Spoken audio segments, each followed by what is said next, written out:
میں نے سنا کہ ایک شخص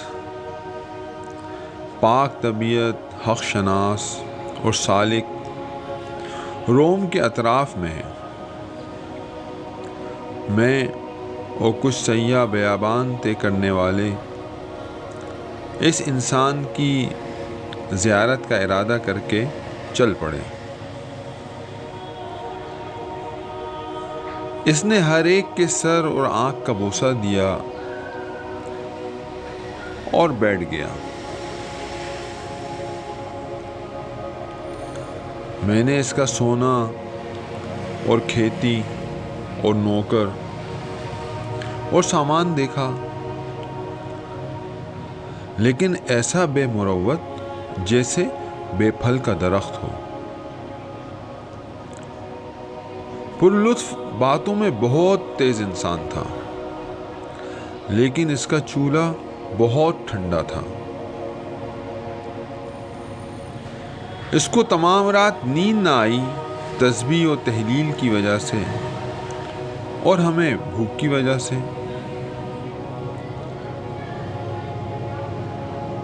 صبح کو اس نے کمر کسی اور دروازہ کھولا۔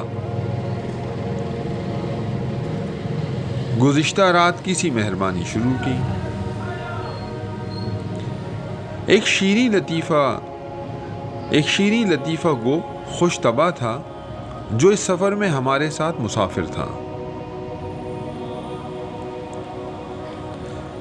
اس نے کہا، آپ ہمیں بوسہ تصحیف کے ساتھ دیجئے، اس لیے کہ فقیر کے لیے بوسے سے توشہ بہتر ہے۔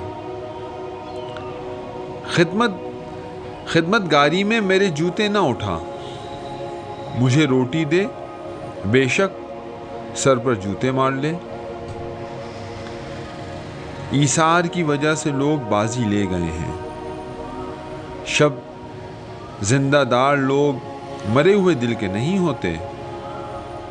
شرافت و سخاوت مسافر کو روٹی دینا ہے۔